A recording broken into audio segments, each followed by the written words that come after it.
महाराज जी, मुझे नाम जप करना बहुत प्रिय है, पैसा भी कमाना है महाराज जी। हाँ, तो नाम जप करते हुए खूब मेहनत करो, पैसा कमाओ और अधिक पैसा आएगा। तो पहले पाप नष्ट होने दो, जहाँ पाप नष्ट हुआ तो धन ही धन एकत्रित होने लगेगा। नाम रूपी धन है तो फिर क्या, त्रिभुवन पति जिसके ऊपर प्रसन्न है, जहाँ पर कृपा राम की हुई ता पर कृपा करे सब कोई।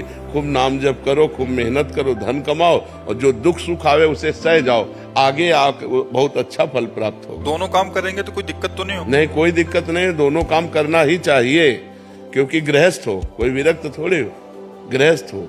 विरक्त केवल भगवान का भजन करता है तो देखो भगवान ही सब करते हैं, किसी से मांगा थोड़ी जाता है। बड़ी मान्यता चली आ रही है कि जैसे कृष्ण जन्माष्टमी है, उस दिन परिवार में दूर दूर तक भी कोई अगर मृतक होता है हमारे जी, तो उस दिन आज से लेके जब तक उस दिन कोई नया बच्चा जन्म नहीं होगा तब तक कोई भी यहाँ उत्सव के रूप में उसको मनाया नहीं। घोर संसारिकता ऐसा नहीं है। ऐसे एक जने आए थे कि 4-5 त्योहार ऐसे बंद पड़े हैं, शिवरात्रि बंद पड़ा हमारा। नहीं, कोई उस दिन पैदा होगा तो अब जब तक कृष्ण जन्माष्टमी को पैदा नहीं होगा तब तक कृष्ण जन्माष्टमी अल्लाह ऐसा तो ले ज्यादातर यही मानता है महाराज का बच्चा पैदा भी अगर होने में भी लड़का अगर पैदा होता हाँ। है तब ये मान्यता। अरे लड़का जैसे आज हमारे यहाँ शोक हो गया, अब कोई मर गया, अब हम वो उत्सव बढ़ावा तो नहीं करेंगे जो करना था, लेकिन नाम कीर्तन भगवान की कथा करेंगे और शांति से 13 दिन तक शोक मनाते हैं। और 13 दिन के बाद अब अगली जब जन्माष्टमी आएगी तो उसको मनाएंगे उत्सव। पवित्र नदियों में सिक्के डालने की कोई धार्मिक मान्यता है क्या?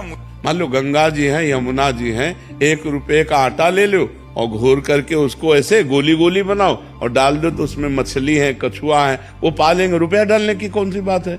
अरे रुपया के किसी के को वस्तु पदार्थ खरीद के दे दो, रुपया गंगा जी में यमुना जी में डालने की जरूरत है? कोई शास्त्र आज्ञा नहीं है, ये सब मनमानी आचरण है।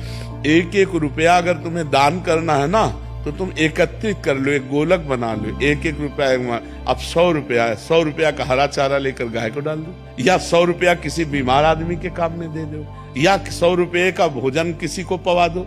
गली कूचे में बैठे हुए ऐसे लोग गरीब हैं जो हम पर दया करने के लिए बैठे, भोजन पवा दो। ऐसे रुपया फेंकने से क्या फायदा है? प्रिया प्रीतम से प्यार करे वो पागल हो जाता है क्या? आपको हम पागल नजर आते हैं?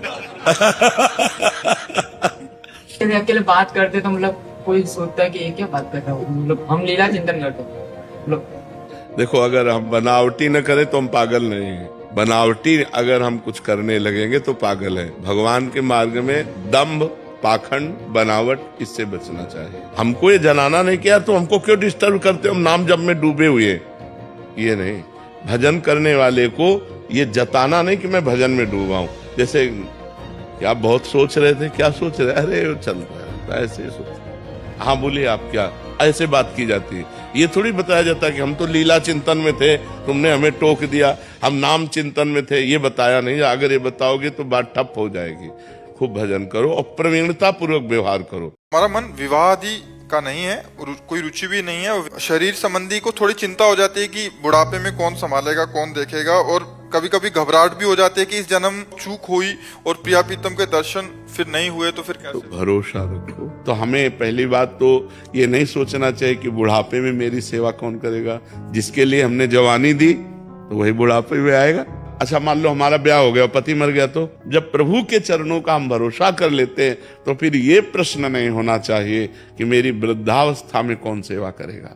नहीं, ये नहीं सोचना चाहिए। हमने जीवन भगवान को दिया है, अगर वो तड़प तड़प करके मरने का अवसर आएगा तो हम तड़प तड़प कर उन्हीं को पुकारेंगे, राधा राधा, और मर जाएंगे। महाराज जी, जब भी हम कोई नया कार्य शुरू करते हैं ऐसा कहा जाता है कि किसी को ना बताया जाए, क्योंकि पहले बता देने से वो कार्य सफल नहीं होता। क्या ये नहीं, ऐसे कोई मान्यता नहीं। अपने कार्य को गुप्त रखने से कार्य में पुष्टता होती है। अब हम किसी से कह रहे हैं हम ऐसा करेंगे, हम ऐसा करेंगे, पता नहीं कर पाए कि ना कर पाए, तो एक उपहास के हम पात्र बनेंगे। पहले हम अपने कार्य को गुप्त रखते हैं और हम करते हैं, और करके जब सफलता प्राप्त हो जाती है तब कह देते हैं तो कोई परेशानी नहीं। उसका कोई ऐसा मतलब शास्त्रीय सिद्धांत नहीं है, पर वो एक लौकिक सिद्धांत है कि किसी कार्य को करने के पहले बाबूदी हम क्यों मारे, हम ऐसा करेंगे, हम ऐसा करेंगे, हम ऐसा करेंगे। जब हम हो जाएंगे तब वो सब पूरा समाज जान ही जाएगा, हम क्यों बोले। सामाजिक व्यवस्था के अंतर्गत है, ये कोई शास्त्रीय आज्ञा नहीं कि आप पहले बोल देंगे तो अनिष्ट हो जाएगा और वो कार्य होगा नहीं, ऐसा नहीं है। जब हम लड्डू गोपाल जी को नहलाते हैं तो उस जल का निस्तारण कैसे करें? अभी तक तुलसी जी के पौधे में डाल देते थे, क्या ये सही है? हाँ, थोड़ा तो चरणामृत ले, आचमन करे, और फिर अगर तुलसी जी हैं तो तुलसी जी में डाल दे, नहीं तो उसको एक पात्र में भर के रखता जाए और फिर गंगा यमुना नदी में, जो आसपास अपने पवित्र नदियां हों उनमें उसमें मिला दे, या तो ऐसे वृक्ष के घेरे में डाले जहां पैर ना पड़े, क्योंकि भगवान का स्नान का चरणामृत है ना, तो उचित यही है कि तुलसी जी के घेरे में डाले।